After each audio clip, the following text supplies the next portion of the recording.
La noticia es Bienestar Familiar. Su directora Cristina Plazas nos atiende a esta hora. Doña Cristina, buenos días. Muy buenos días, Julio, a toda la mesa de trabajo y a los oyentes un saludo muy especial. ¿Cuál es la verdad de los niños de La Guajira? ¿A quién le creemos?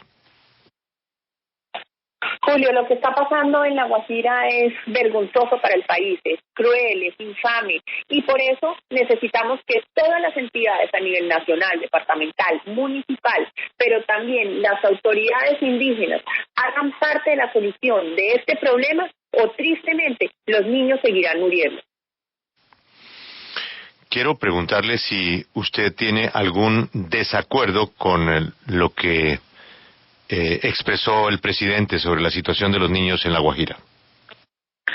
No, no tengo desacuerdo. Lo que pasa es que se utilizó la palabra de una manera que no es. Los niños en protección, ¿cuáles son, Julio? Son los niños que han estado abandonados, son niños que han sufrido violencia sexual, niños que hacen parte de nuestro sistema de responsabilidad penal adolescente, los niños desvinculados, y esos son los niños que el ICBF se convierte como en un papá y una mamá mientras que se define la situación. Ningún niño que haya muerto en La Guajira hace parte de nuestro sistema de protección. A lo que se refirió el presidente es que de los 61,000 niños que nosotros atendemos en nuestro programa de primera infancia, 2 niños murieron. Que solo 2 niños mueran es gravísimo, tristísimo, y por eso la indignación del presidente de la República. Pero hay que aclarar que uno de esos niños estuvo con nosotros en nuestro programa durante 3 meses en el año 2014, después no lo volvieron a llevar los papás, y en el último semestre del 2015 murió. El segundo niño, un niño que duró 20 días con una madre comunitaria, después no volvió a ser parte del servicio y murió. Y hay 2 otros niños que hacen parte de nuestro sistema de recuperación nutricional. Nosotros hemos atendido a 17,600 niños que sufren de desnutrición. Esto quiere decir que le hemos salvado la vida a 17,600 niños y que tristemente 2 niños murieron. Nosotros hemos hecho todos los esfuerzos, pero hay veces los niños llegan en una situación muy triste, muy cruel, y a 2 de ellos no los pudimos recuperar, pero sí hemos recuperado a 17,600 niños. Entonces, no es que haya simplemente hay como una mala interpretación, y que el presidente de todas maneras, así sean 4 niños, se ofende, y eso fue lo que quiso decir en la rueda de prensa del día de ayer. O sea que al presidente lo desinformaron en la palabra protección por programas. Sí, yo creo que, mejor dicho, usted sabe que son muchas las palabras que se utilizan en el ICBF de sus programas, y pues una persona no tiene por qué saber, y él lo que dijo pues es que hacían parte de los programas y por eso utilizó la palabra proteger, porque obviamente cuando un niño hace parte de nuestros programas, pues nosotros lo estamos protegiendo, pero claramente no hace parte de nuestro sistema de protección, y esa es la aclaración. Pero es importante, Julio, nosotros estamos atendiendo a 61,000 niños en primera infancia, y además 17,600 niños hacen parte de nuestro sistema de recuperación nutricional. Lo que hemos hecho en el ICBF desde el primer momento que me posesioné es tener a La Guajira como prioridad. Pero sí quiero decirles también que esto es un trabajo de todos los actores que hacen parte de esta problemática, no solamente el gobierno nacional, sino el gobierno departamental, del gobierno municipal y de las autoridades indígenas que hacen parte del Estado colombiano. Y si ellos no son parte de la solución, los niños van a seguir muriéndose. Sí, Camila, la precisión no es por molestar, es que cuando el presidente dijo que los niños estaban bajo la protección de bienestar, pues hay consecuencias. Puede haber consecuencias penales, se puede configurar un delito por falta de seguimiento, claro, o por falta de aplicación de medidas inmediatas. Y yo creo que, Camila, por eso es importante aclarar dónde estuvo la equivocación. Adelante, Camila. Claro, pero el presidente, a pesar de que se ha hecho la aclaración, pues sí dijo que era responsabilidad e hizo un acto de mea culpa.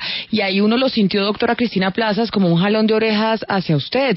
¿Usted lo sintió igual? ¿Que el presidente le estaba reclamando que tal vez no se estaban haciendo los trabajos pertinentes dentro del bienestar familiar y por eso lamentablemente tuvimos esa muerte de esos niños?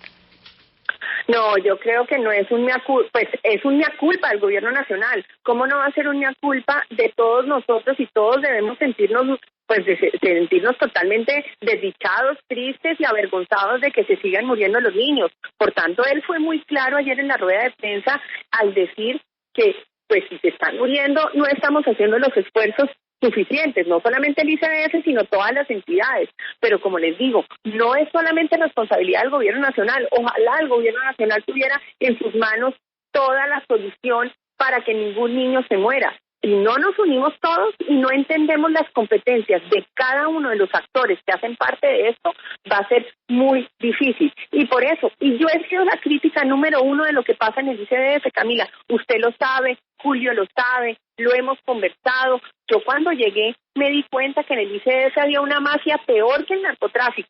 Y ustedes han visto las denuncias que hemos realizado durante todo este tiempo y los resultados positivos que hemos tenido gracias a la colaboración y a todo lo que nosotros hemos presentado a la Fiscalía General de la Nación y también a la DIAN, porque la DIAN también está detrás de todos esos operadores que le están robando los derechos a los niños.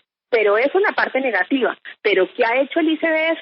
Cuando nosotros llegamos nos dimos cuenta que no teníamos información sobre los niños de La Guajira. ¿Qué quiere decir esto? Que no había un censo real. Y nosotros nos fuimos ranchería por ranchería a través de un proceso de microfocalización en una búsqueda activa de niños. Encontramos a 89,000 personas en 1,500 rancherías.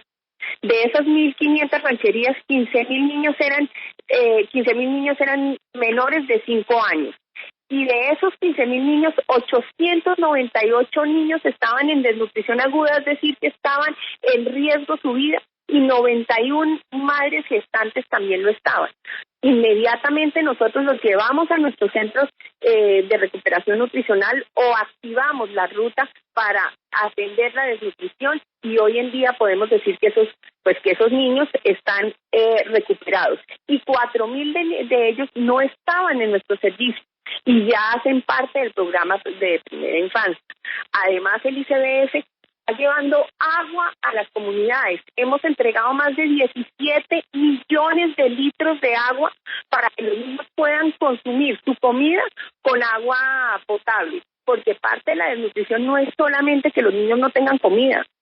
Parte de la desnutrición también es la calidad del agua, porque si tienen tantos bichos en el estómago y están tomando agua que no es consumible, la comida que se le da pues no absorbe los nutrientes del cuerpo. Entonces es un problema muy grande, es un problema estructural que hay ineficiencia de las entidades, hay corrupción también, pero también el tema cultural pesa mucho en todo esto. Entonces, por eso digo que hasta que no todos nos pongamos a solucionar el problema, las autoridades indígenas, las comunidades indígenas, los papás y las mamás que nunca hacen parte de las declaraciones ni que nadie los responsabiliza, y las autoridades locales y el gobierno nacional hagan sus mayores esfuerzos, los niños se van a seguir muriendo de hambre. Directora, a esas otras responsabilidades me quiero referir con la pregunta, porque usted dice que 2 de los niños que murieron estuvieron en algún momento bajo protección del ICBF, pero que sus padres... Protección.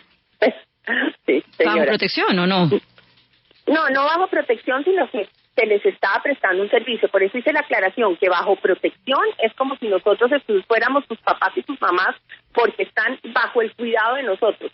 Otra cosa es que nosotros les estuviéramos prestando el servicio en un momento dado. Bueno, 2 de los niños estuvieron, digamos, bajo la vigilancia del ICBF, vigilancia cercana, y que sus papás no los volvieron a llevar, dijo en algún momento. Y en otro momento dijo, o dio a entender que aquí las autoridades indígenas también tienen que cooperar.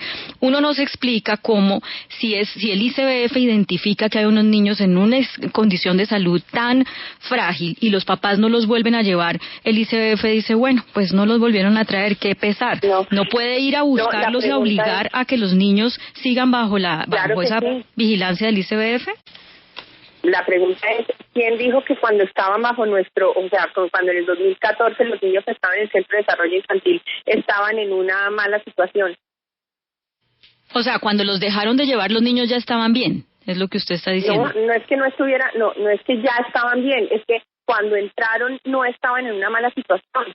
Es que un niño, yo por eso le digo, estamos hablando del 2014, en el 2014, ¿Qué pasó en el 2015? No, si los niños estaban bien en ese momento, es muy difícil para el ICBF tener contacto con los 16 millones de niños que existen en el país. Por eso es que yo siempre he dicho, no solamente puede ser una acción del ICBF porque desborda la capacidad del ICBF. Necesitamos también que los papás y las mamás, que son la primera línea de defensa, estén al tanto y cuiden a sus niños y que nos ayuden a nosotros. Y en el momento que esté faltando algo, inmediatamente interviene el ICBF, pero por eso es fundamental que las autoridades indígenas también nos ayuden, que nos digan, miren, estos son los niños de mi comunidad, o que usted no está atendiendo, o que usted está atendiendo mal, o que está pasando esto, pero de nada sirve que nos cuenten o que siempre salgan los mismos líderes a decir que ya se murieron los niños. ¿De qué nos sirven cuando que nos digan cuando los niños se han muerto? Necesitamos de antemano que nos den toda la información, y para eso son autoridades indígenas, y nuestros directores regionales también tienen una responsabilidad, y por eso es que nosotros cada vez mejoramos más nuestros servicios y estamos mejorando cada una de las direcciones regionales, estamos haciendo concursos de meritocracia, estamos mejorando todo el servicio de los defensores de familia, pero nosotros solitos no podemos. Doctora Cristina, hace unos 20 días estuve con la comunidad Wayuu en La Guajira, estuve con los mamos, y obviamente pues ahí estaban los niños que nos duelen tanto, pero no solo los Wayuu, como usted dice, todos los niños, pero en este caso los Wayuu, estuve con ellos y no me quedó claro cómo funciona la mesa de concertación Wayuu, porque de ahí depende una aprobación, pero la conformación de esa mesa, hay unos que no son Wayuu y hay otros que no están. ¿Cómo se maneja esa mesa de concertación? Ese es el problema más grave que tiene la comunidad Wayuu. Si usted ve otras comunidades, hay solamente una organización política y se tiene un diálogo con una sola mesa.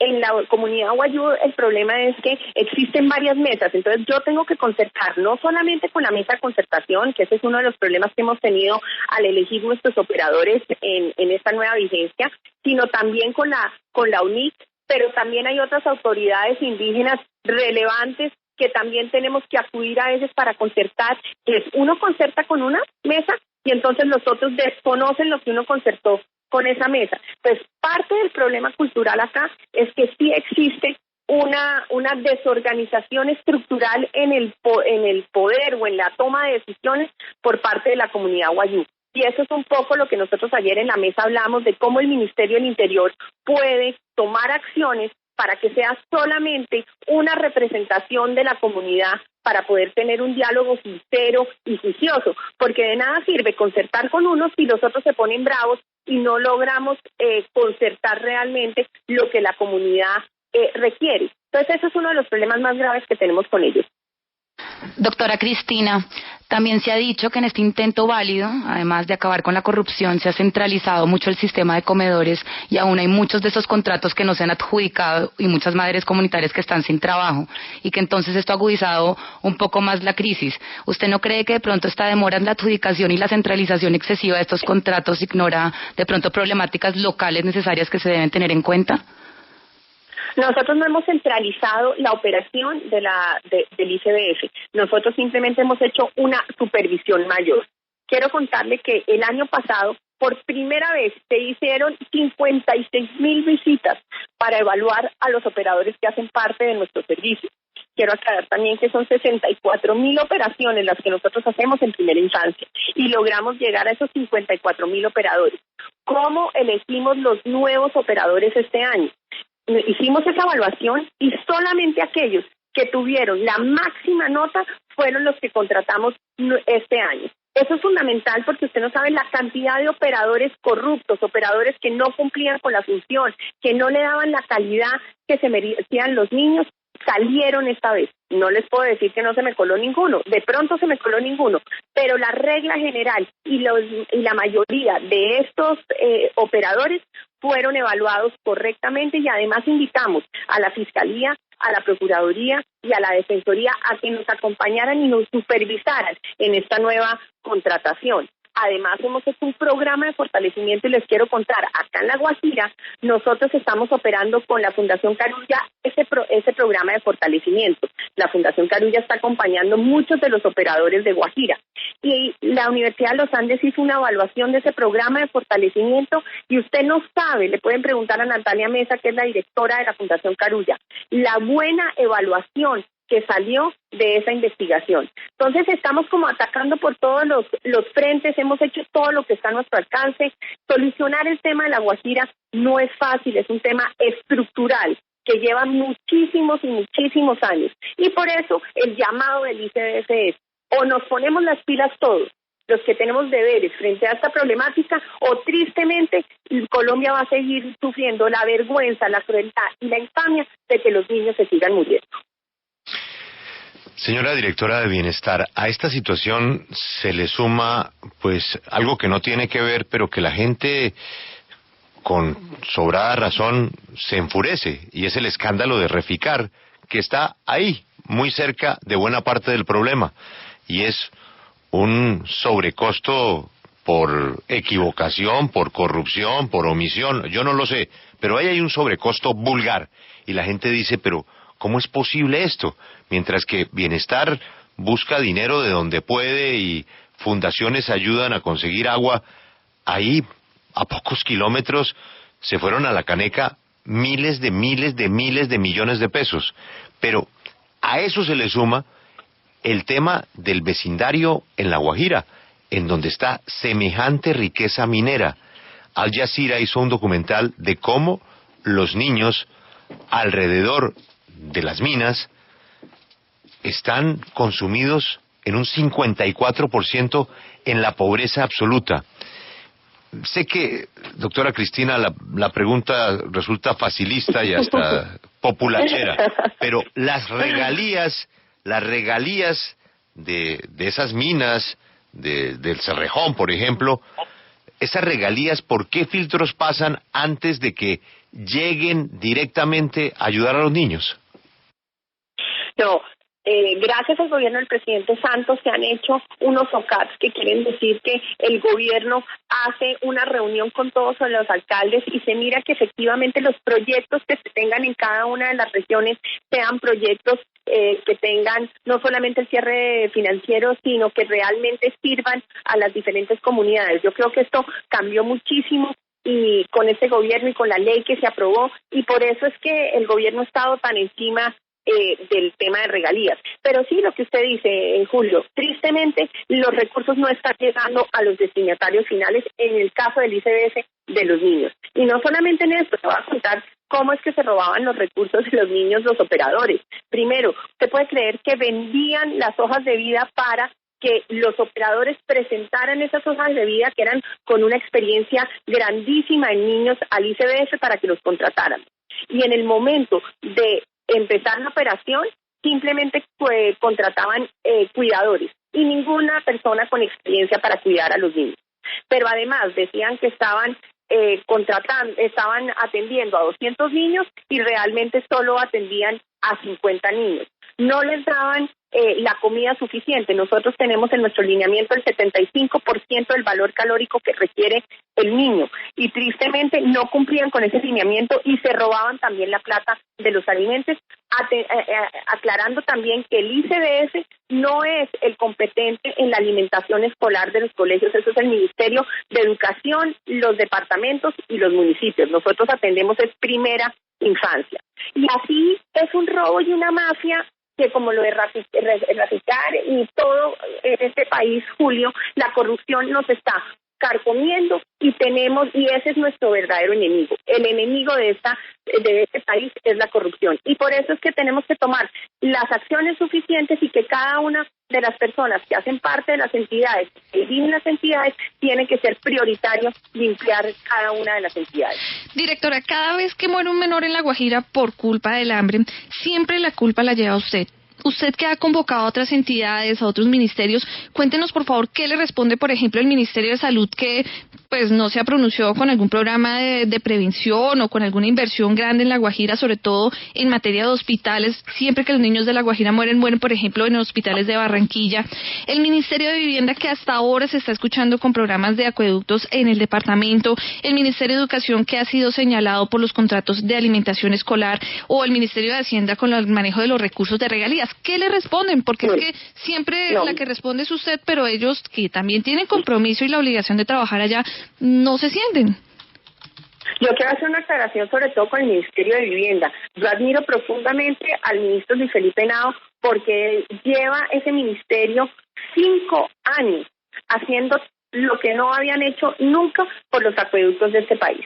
Usted puede ver el Chocó lo que se ha hecho en acueductos y acá en La Guajira. Lo que pasa es que también tienen que tener en cuenta que las rancherías están en sitios muy alejados los unos de los otros.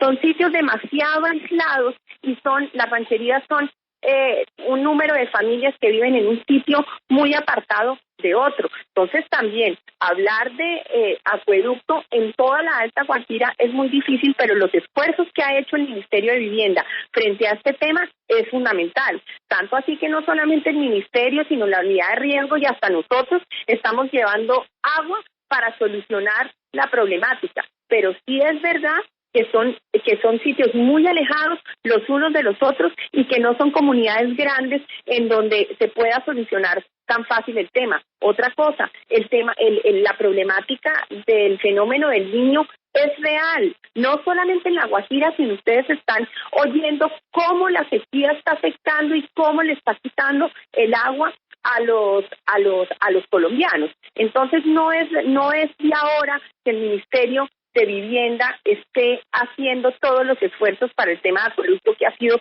prioritario para ellos. En el tema de salud, yo sí quiero hacer un llamado a las EPS. Todos sabemos cómo se han manejado las EPS en este país. Y sí es muy triste. Y nosotros hicimos una reunión hace aproximadamente un año acá con el superintendente de salud y con las EPS. Y gracias a esa reunión se sancionaron muchas de las EPS que hacen parte de La Guajira.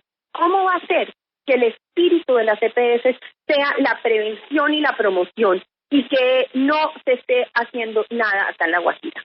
El problema de desnutrición es un problema de salud pública y por ende la atención primaria es la base de esta problemática. Si las EPS no cumplen sus funciones, va a ser muy difícil que esto se solucione y vuelvo, así suene repetitivo, que si no todos nos ponemos las pilas y cumplimos con nuestras funciones, los niños se van a seguir muriendo de hambre. Y así le puedo decir las acciones de cada una de las entidades, pero sí es fundamental entender que esto es un problema estructural y no es solamente ineficiencia, corrupción, sino también fundamental mirar cómo ponemos los derechos de los niños por encima de los derechos culturales, porque muchas veces la cultura también afecta los derechos de los niños. Los niños acá están primeros. Entiendo que hay territorios sagrados, entiendo que hay culturas que se tienen que también que proteger de los indígenas, pero hoy ya tenemos que pensar, así como el gobierno nacional hace esfuerzos, Julio, pero esto es fundamental. Así como nosotros hacemos esfuerzos,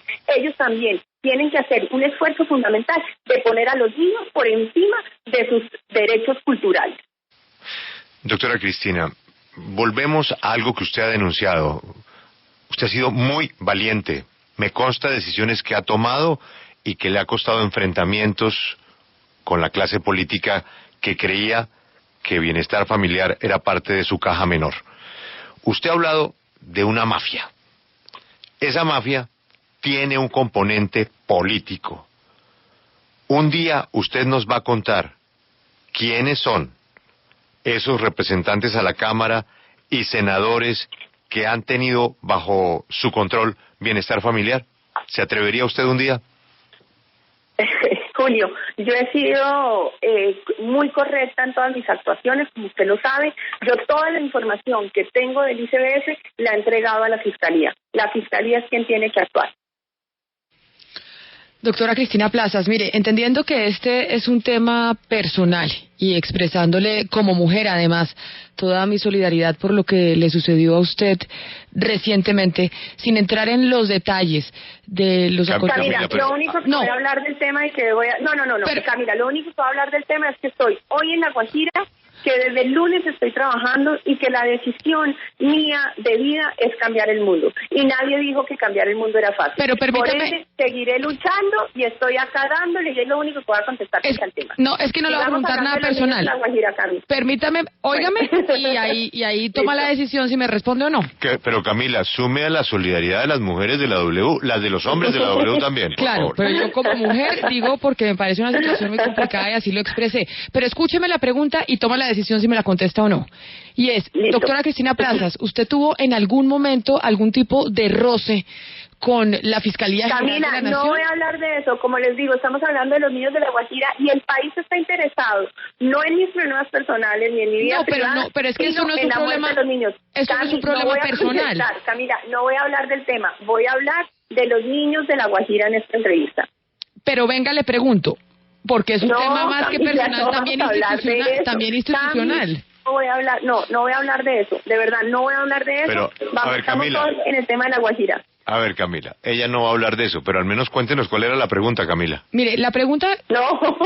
Pero, doctora Cristina Plazas, eso sí, el derecho a preguntar no me lo puede quitar. Usted tiene derecho a responder si quiere o no.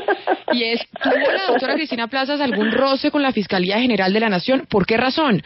Porque la captura de su novio el día que se iba, un día antes de casarse, pues sí genera suspicacias, porque después el juez determinó la libertad porque no había las pruebas suficientes para que fuera capturado.